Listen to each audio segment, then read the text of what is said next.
Red Hat capitalizes on the ecosystem by adopting and embracing the work of contributors and users. So where do we go from here? As the platform continues to evolve, the Wave report tells us that Ansible Automation Platform is a great fit for firms seeking a consolidated automation across infrastructure technologies and vendors. This is an area that we really see the landscape shifting as teams and companies combat technology sprawl. Ansible is uniquely positioned to take on the role of automating the automation. This ability to connect disparate automation and amplify the impact. More importantly, though, you are uniquely positioned to impact your career, work with your teams, and the companies that you work with every day. This new paradigm will help customers get more bang for their buck, and with that platform, allow you to tackle more challenges while integrating the existing tooling and maximizing the value of the investments that you have today and in tomorrow. Skills gap was a key theme this morning in the keynote, and Ansible as a primary tool for consolidated automation will help drive automation adoption and alleviate those training burdens. So, as you think about your automated future, think about what "and" can help you accomplish. Is it orchestrating your network and security and cloud and infrastructure? Maybe it's deploying across any footprint, data center and cloud and the edge, automating across the entire lifecycle with provision, configure, and manage, and tapping into the incredible Ansible ecosystem with community content, with things that are developed by you and your organization, and with certified content. And that's all before we add Ansible Lightspeed and event-driven Ansible to the mix. And more on that in a little bit. You will definitely see more.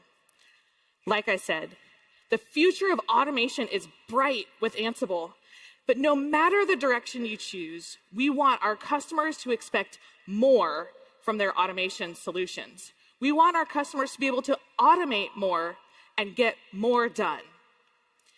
If you're interested in learning more about where Ansible Automation Platform is headed, I recommend you check out these sessions today and tomorrow.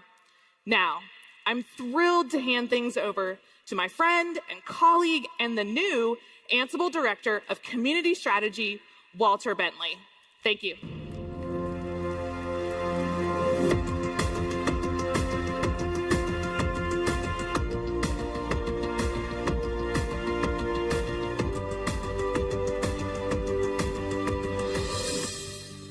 Hello, everyone. This week is an extra big deal for me because this is the first time I've had a chance to get on the road and connect with folks since I took on my new role as the Director of Community Strategy for Ansible. But remember, I'm a longtime Ansible diehard. I can surely tell you that. I'm thrilled and honored to be here in this role. Like everyone in this room, I've seen the power of open source firsthand.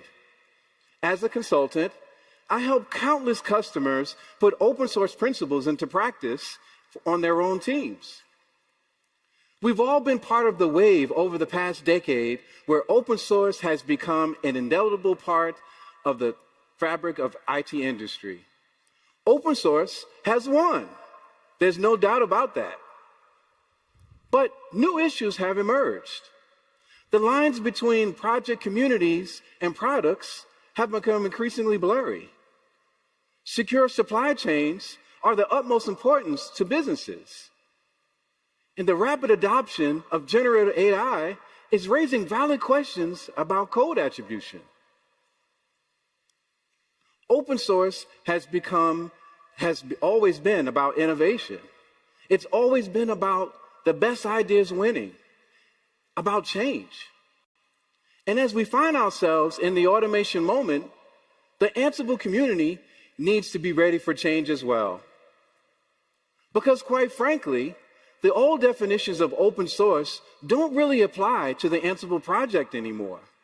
Well, sure, they're still upstream and downstream, but those streams are now connected through a huge ecosystem of contributors and partners and customers and of course, Red Hat. There's that idea that Katie kicked us off with. And there are so many people around the world using Ansible to tackle their IT and automation challenges. The challenges that you heard Matt lay out this morning in this morning's keynote are real. They are pressing, and perhaps, most importantly, they are shared. In 2023, there aren't just customer problems and community problems. There are technology challenges. There's automation ecosystem challenges. There are Ansible challenges.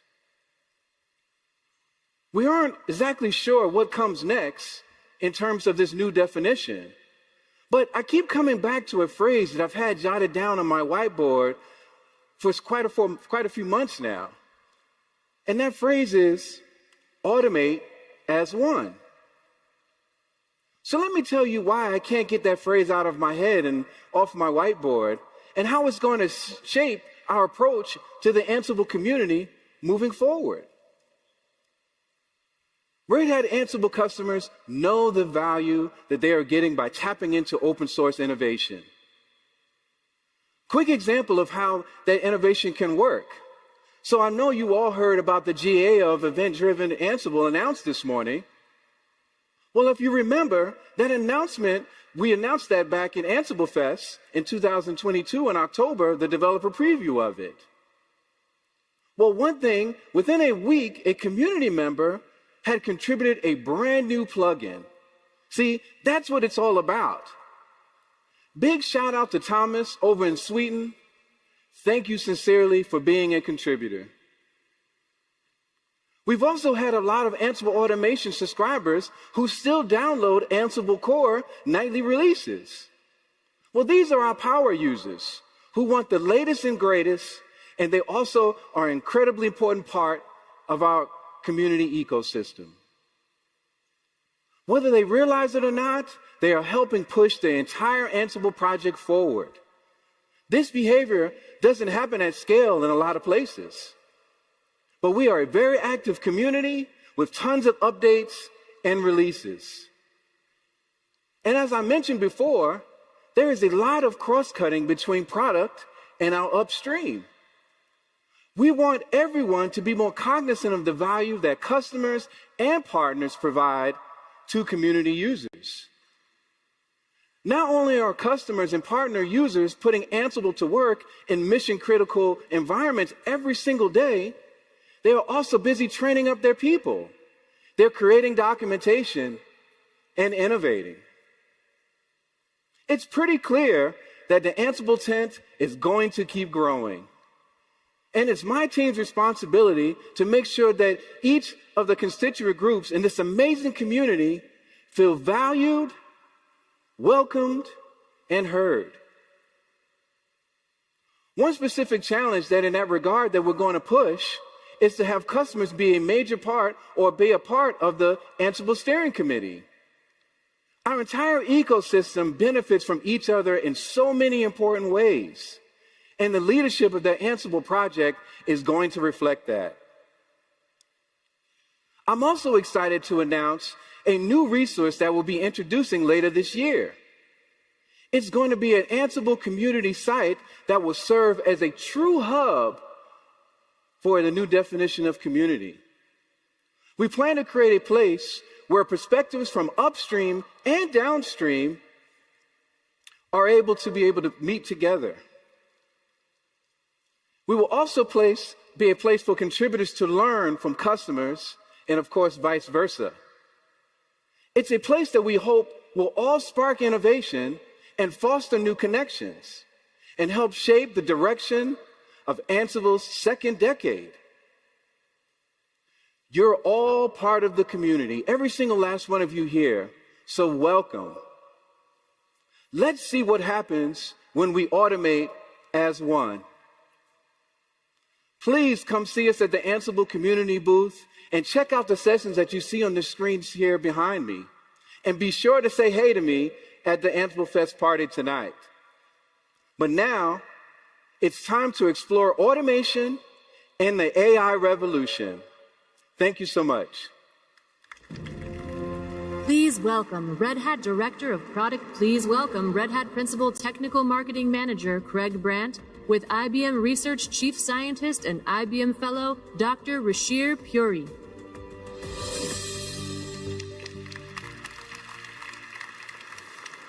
Rashir, welcome to Ansible Fest.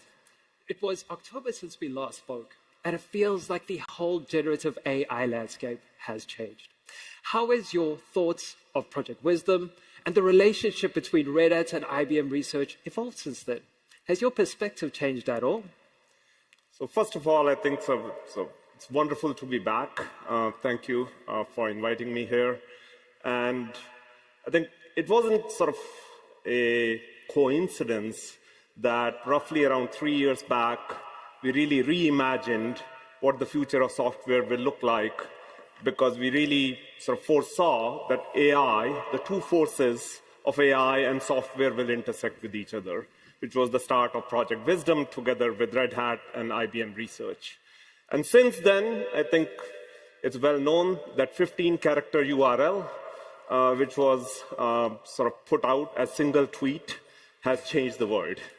And our journey has been very fundamental and has been focused really on, I would say, I will repeat the words, quality, quality, and quality. Absolutely. Not just quality for anything, but quality for Ansible and quality for the domain that we are in.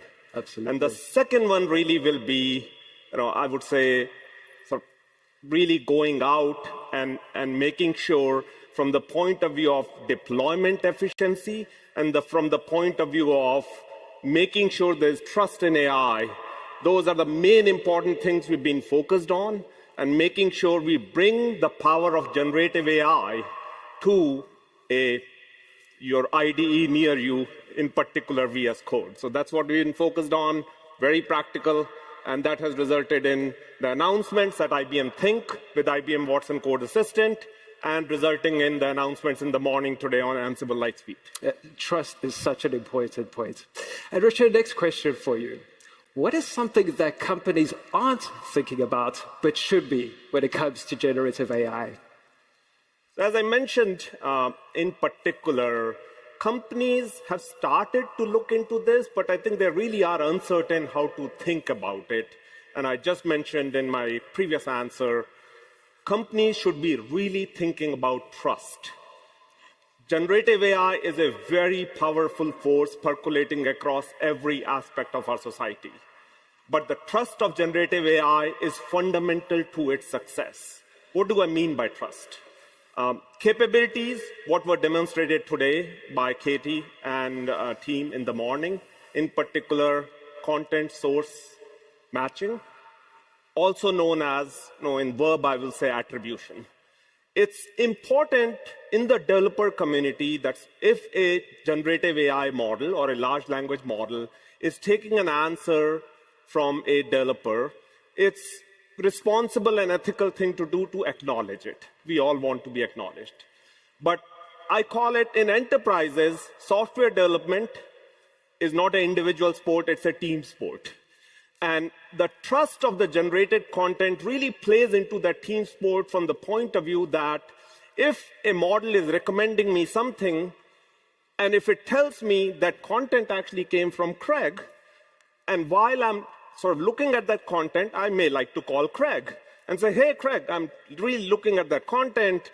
Do you think what I'm modifying or what I'm taking is okay? So it really is not just an ethical and a responsible thing to do, but it gives rise to that collaboration, which is so success to the critical of software development in enterprises, which is exactly gives rise to that trust. So I think these are the kind of things we have been focused on, and they are so critical to what enterprises should be thinking about that they haven't been as much thinking about, but it really comes back to the trust point. Yeah, it's really about that open source collaboration connection, right? That's such a great point, and the trust as well. Rashir, what do you think will determine the success of a company adopting and employing generative AI successfully?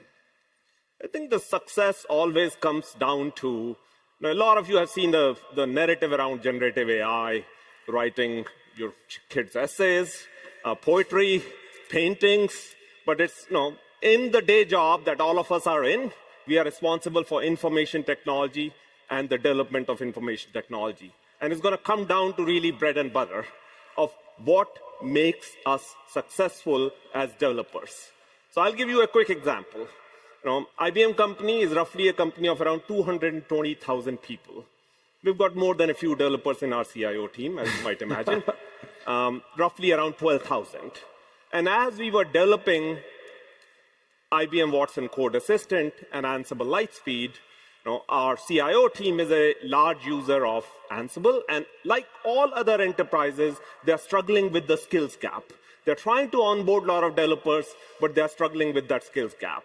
And as they were onboarding a lot of developers, we said this is a perfect occasion for us to prove the value of Ansible Lightspeed. And we deployed that as a pilot.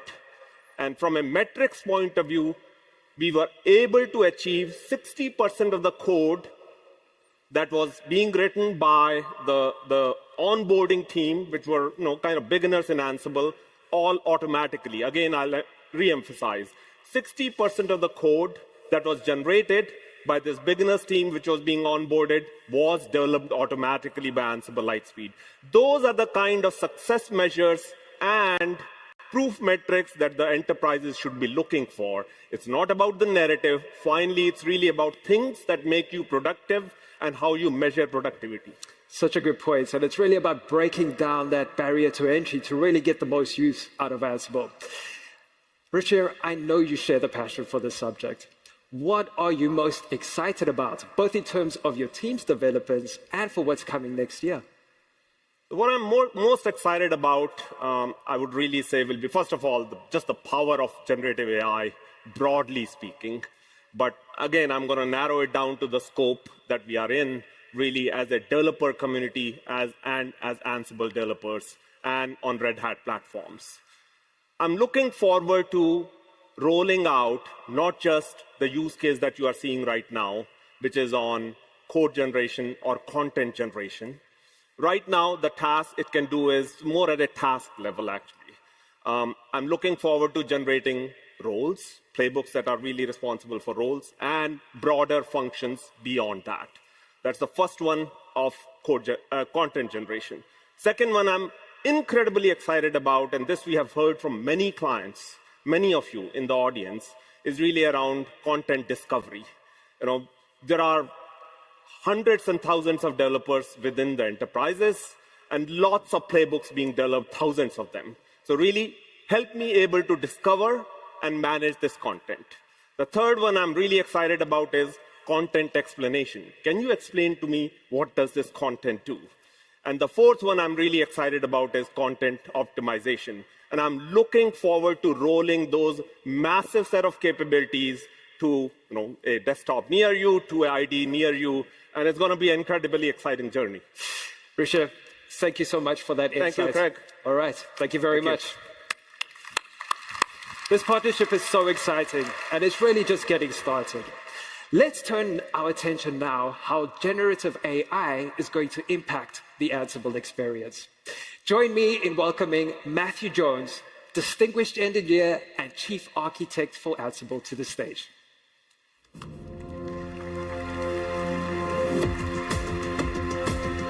That's you. All right. Thanks, Craig. Look, while you get that set up, we're going to do this live. Oh, yeah. So that conversation with Ruchir, it was really insightful. But with all of that context fresh in our mind, why don't we actually show this thing off? Matt, couldn't agree with you more. This morning, we announced the technical preview of Ansible Lightspeed with IBM Watson Code Assistant.